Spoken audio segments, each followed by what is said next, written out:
Hi, UAE നിങ്ങൾക്കൊരു കമ്പനിയിൽ job ലഭിച്ചാൽ അവിടുന്ന് നിങ്ങൾക്ക് ഓഫർ ലെറ്റർ നൽകിയാൽ എന്തൊക്കെ അതിൽ ശ്രദ്ധിക്കേണ്ടതെന്ന് നിങ്ങൾക്ക് നിങ്ങളുടെ ജോയിൻ ചെയ്ത കമ്പനി വിസ സ്റ്റാർട്ടിങ്ങിന് ആവശ്യമായി ഫസ്റ്റ് ഓഫർ ലെറ്റർ അടിക്കും.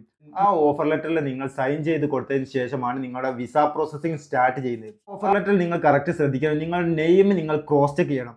നിങ്ങളുടെ പാസ്പോർട്ടിലെ നെയിമും നിങ്ങൾക്ക് ലഭിച്ച ഓഫർ ലെറ്ററിലെ നെയിമും കറക്റ്റ് ആണോ എന്ന് ചെക്ക് ചെയ്യണം. അതുപോലെ തന്നെ നിങ്ങളുടെ ഡേറ്റ് ഓഫ് ബർത്തും പ്ലേസ് ഓഫ് ബർത്തും അത് കറക്റ്റ് ചെക്ക് ചെയ്യണം.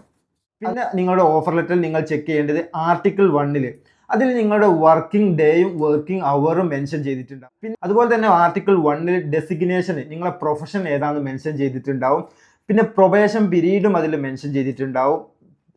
പിന്നെ ആർട്ടിക്കിൾ 2 അത് കോൺട്രാക്ട് ഡീറ്റെയിൽസ് ആണ് അതിൽ മെൻഷൻ ചെയ്തിട്ടുണ്ട്. എന്ന് മുതലാണോ നിങ്ങളുടെ കോൺട്രാക്ട് സ്റ്റാർട്ട് ചെയ്യുന്നത്, എന്നാണ് എൻഡ് ചെയ്യുന്നത് അതിൽ മെൻഷൻ ചെയ്തിട്ടുണ്ടാവും ആർട്ടിക്കിൾ 2. പിന്നെ ആർട്ടിക്കിൾ 3 ആർട്ടിക്കിൾ 3 ശരിക്കും നിങ്ങളുടെ സാലറി ഡീറ്റെയിൽസ് അതിൽ മെൻഷൻ ചെയ്തിട്ടുണ്ടാവും. ഈ സാലറി ഡീറ്റെയിൽസ് നിങ്ങളുടെ ബേസിക് സാലറി, അതുപോലെ തന്നെ നിങ്ങളുടെ ടോട്ടൽ സാലറി എത്രയാണ് വരുന്നത്, പിന്നെ നിങ്ങൾക്ക് കമ്പനി അക്കോമഡേഷൻ ആൻഡ് ട്രാൻസ്പോർട്ടേഷൻ തരുന്നുണ്ട്, അതൊക്കെ ഇതിൽ ആർട്ടിക്കിൾ 3 മെൻഷൻ ചെയ്തിട്ടുണ്ടാവും.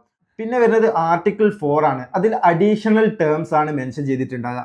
അതിൽ നിങ്ങളുടെ കമ്പനി നിങ്ങൾക്ക് എന്തെങ്കിലും എക്സ്ട്രാ ട്രെയിനിങ് തന്നിട്ടുണ്ടെങ്കിൽ അതിൽ മെൻഷൻ ചെയ്തിട്ടുണ്ടാവും. വിത്തിൻ 1 ഇയറിൻ്റെ ഉള്ളിലോ അതുപോലെ തന്നെ വിത്തിൻ 6 മന്തിൻ്റെ ഉള്ളിലോ ഈ ജോബ് റിസൈൻ ചെയ്ത് പോവുകയാണ്, ആ ട്രെയിനിങ്ങിന് വരുന്ന പേയ്മെൻറ്റ് നിങ്ങൾ കമ്പനിക്ക് പേയ്മെൻറ്റ് ചെയ്യേണ്ടി വരും. അതുപോലെ തന്നെ ഈ ആർട്ടിക്കിൾ 4 മെൻഷൻ ചെയ്തിട്ടുണ്ടാവും നിങ്ങൾ ഈ കമ്പനിയിൽ നിന്ന് റിസൈൻ ചെയ്തതിന് ശേഷം അത് UAE സെയിം കോമ്പീറ്റിംഗ് കമ്പനിയിൽ നിങ്ങൾക്ക് വിത്തിൻ 2 ഇയറിനുള്ളിൽ നിങ്ങൾക്ക് ജോയിൻ ചെയ്യാൻ പറ്റില്ല എന്ന് ഇതിൽ മെൻഷൻ ചെയ്തിട്ടുണ്ടാവും. ഈ ആർട്ടിക്കിൾ 4 നിങ്ങൾ കറക്റ്റ് ശ്രദ്ധിച്ചതിന് ശേഷം മാത്രം നിങ്ങൾ അപ്രൂവൽ നൽകുക.